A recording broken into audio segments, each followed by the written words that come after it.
presentation, I want to talk about Rizal. We all know Rizal as a, let's use the word, nation builder.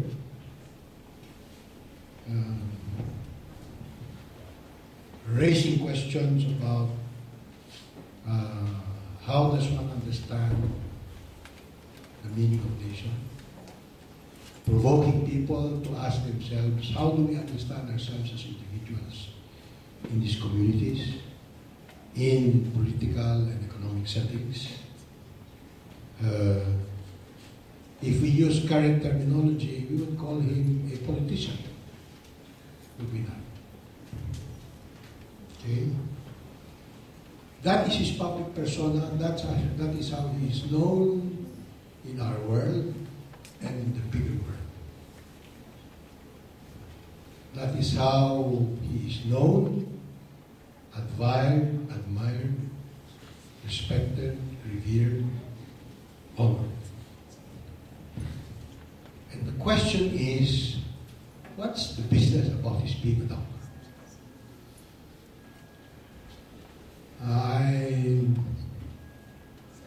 My impression is that I think Micah said that he has not published in medical or science journals.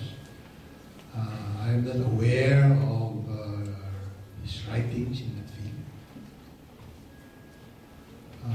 And therefore, the interesting question to raise is, what has been the significance, if any, what has been the impact, if any, of his being a doctor on his public persona and on his legacy? Did Rizal have a clinical practice? The only thing that I am aware of publicly that he treated the last patient is his mother. When I graduated, my parents gifted me with a portrait of Rizal using a primitive stock ophthalmoscope, primitive by our current standards, looking at the eye of Rizal. Okay. It raises the question, did he want to study medicine in the first place? Since in his life work, except for treating his mother, there seems to be no other evidence that medicine was something that grabbed him and engaged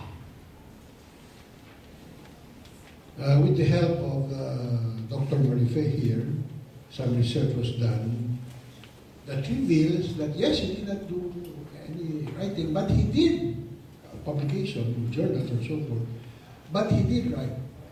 He did write some notes. There is a paper produced by Dr. La Peña. He is an ENT specialist. This paper was published in Singapore Medical Journal, 2011. That says that Rizal wrote clinical notes called Apuntes de Clinica and Apuntes de Clinica Chirurgica. He did write some notes. And these notes were described as detailed case histories, physical exam findings, diagnosis, account of medical prescriptions and diet suggestions, surgical diagrams of surgical technique and interventions, and so on and so forth.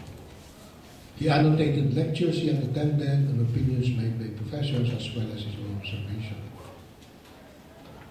What that tells me that he was a disciplined person. He took medicine seriously, as we ask our students to do, and as we try to do ourselves. I also found out from this research that he also got himself engaged in the practice of medicine. He treated patients. He treated patients who could not pay, but he also treated patients who could pay. And through that engagement was able to raise enough money to fund some of his trips to Europe. He also did what is known in medicine as Robin Hood practice. He charged those who could pay in service those who were not in the body count. Okay? But that's about the extent of his engagement in the medical field. And so the question still is, that still needs to be answered is, was he becoming a doctor of any influence, positively or negatively, to how he engaged himself fully in life?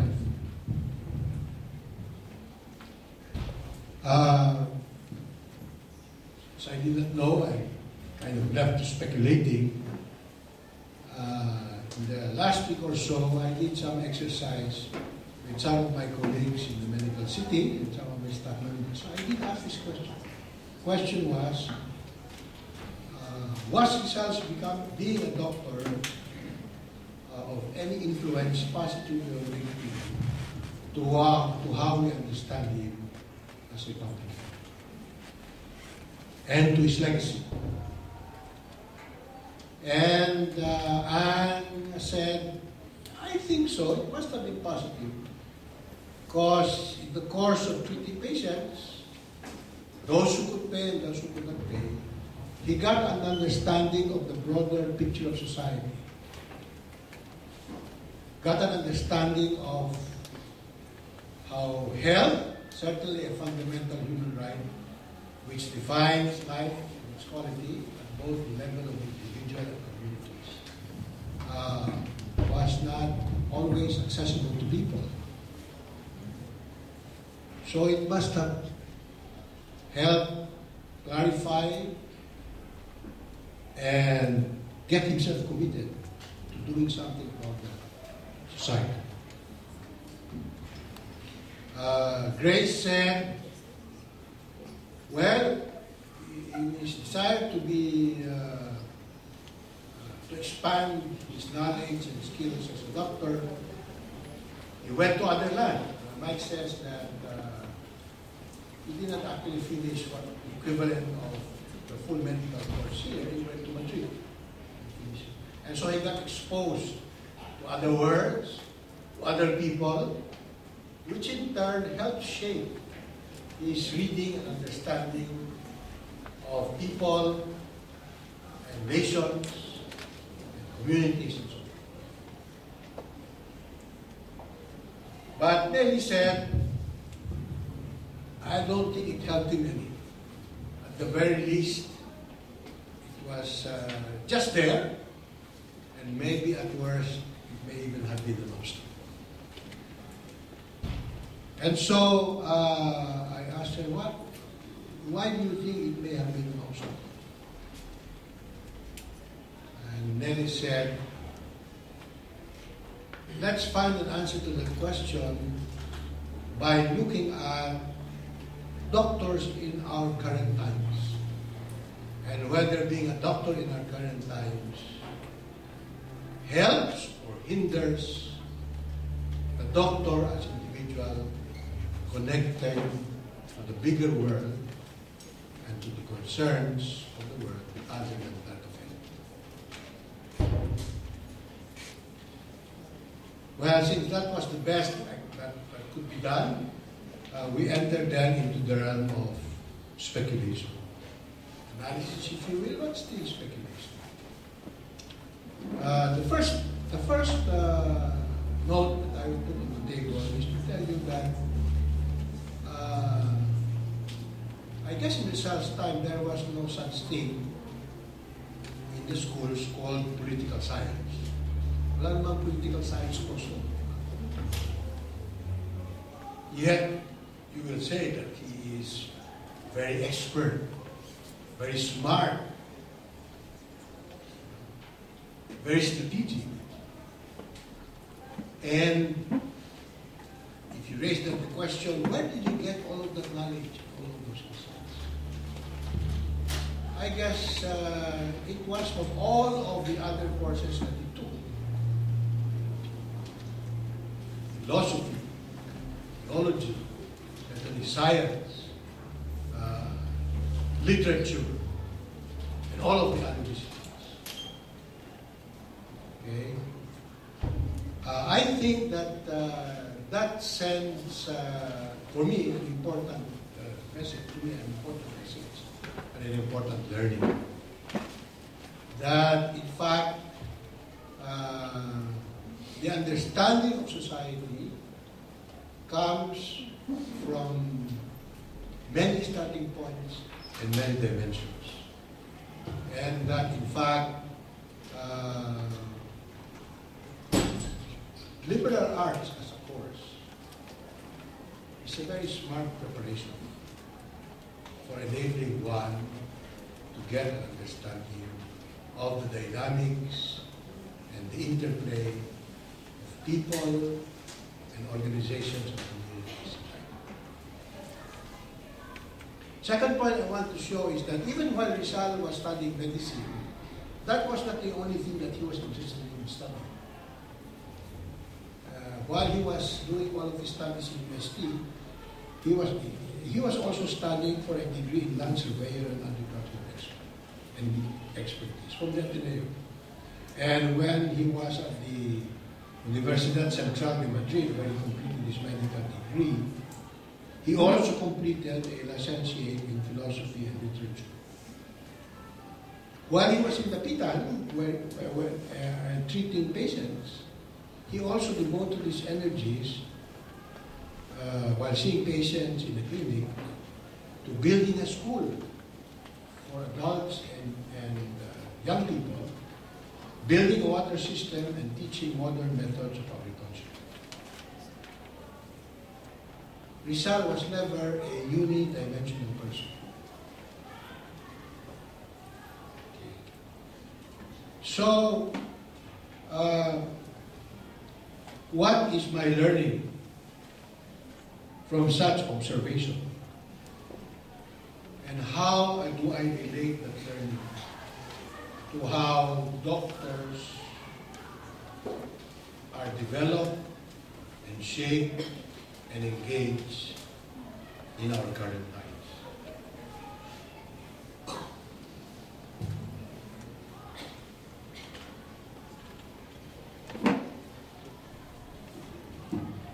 On every occasion that I'm given, I tell people that the practice of medicine and the journey of a person who wishes to become a doctor brings him into a world that is very powerful and very confining, and brings him to a situation, into a sector, which can survive and even thrive under whatever political or economic circumstances he finds himself in. Open or closed society, democratic or dictatorship, developed or developing world, physicians can survive and can thrive. And therefore, in that situation, the medical sector can proceed, can be productive, can be rewarded, can find fulfillment, disconnected from everything else outside the world. As the lawyers would say, present evidence.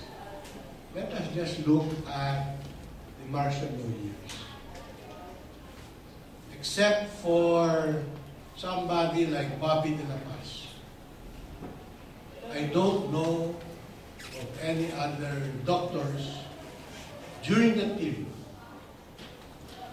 that were engaged in the struggle against dictatorship. Fully engaged, going to the struggle, offering their lives. Because we doctors, as I said, can survive and thrive. And more seductively, we find the way to rationalize our disconnection from the rest of society. We say we are not politicians. We are about service. We say we are taking care of people who are sick and therefore humanity. And so, from those reasonings, we have a perfect excuse to come out. And as a sector, we come out. Okay? And there is a very insidious problem, because when you put power in the hands of people in such a situation, on the one hand, so much opportunity is wasted. And on the other hand, there is always the potential for such a group of people, so powerful, so learned, so skillful, so elite, to contribute to the deepening of a feudal status. If you examine the situation of doctors the world over, they are considered top earners. They are certainly held up in esteem. They are amply rewarded in materially and standing.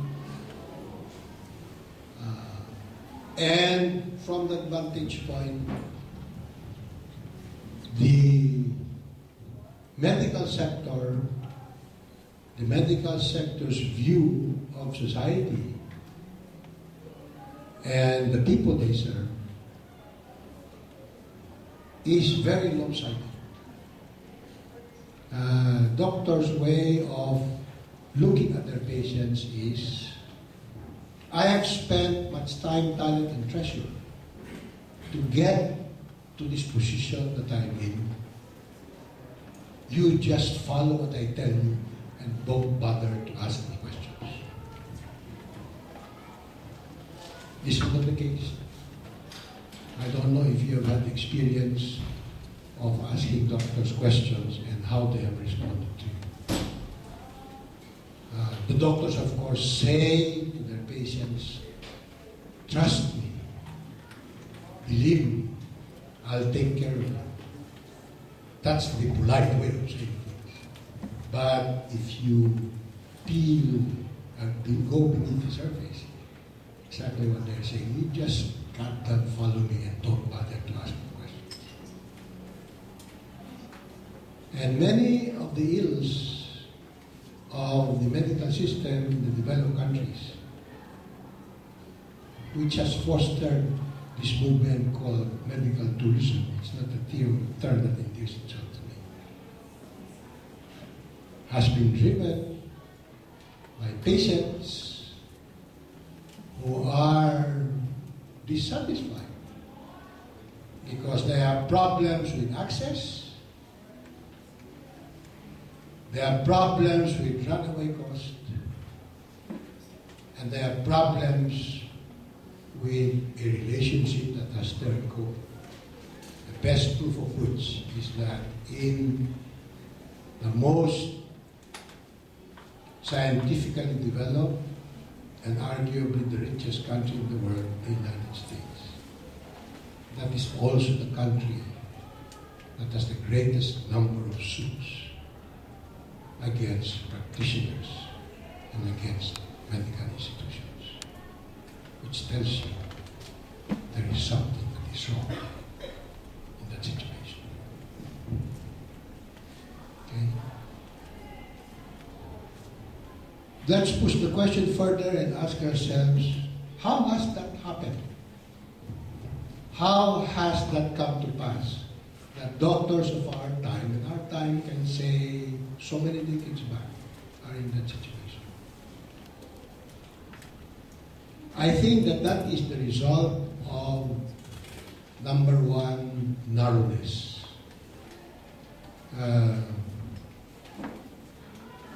When you get into a profession where you can survive and thrive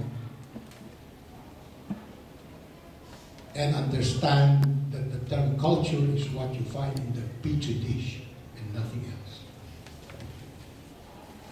When you can survive and thrive in a situation where you can disconnect yourself from everything else that's going on in society and go to sleep at night and feel justified because anyway I'm taking care of sick people. And I'm taking care of the poor and not charging them because, and therefore I have to charge the rich and the people in the money economy so much. When you do not recognize that there are many forces which have nothing to do with medicine and healthcare that impact on and shape how people's health are cared for, are sustained, are maintained, are moved forward. Forces like economics, forces like politics, forces like culture, forces like technology, and so forth.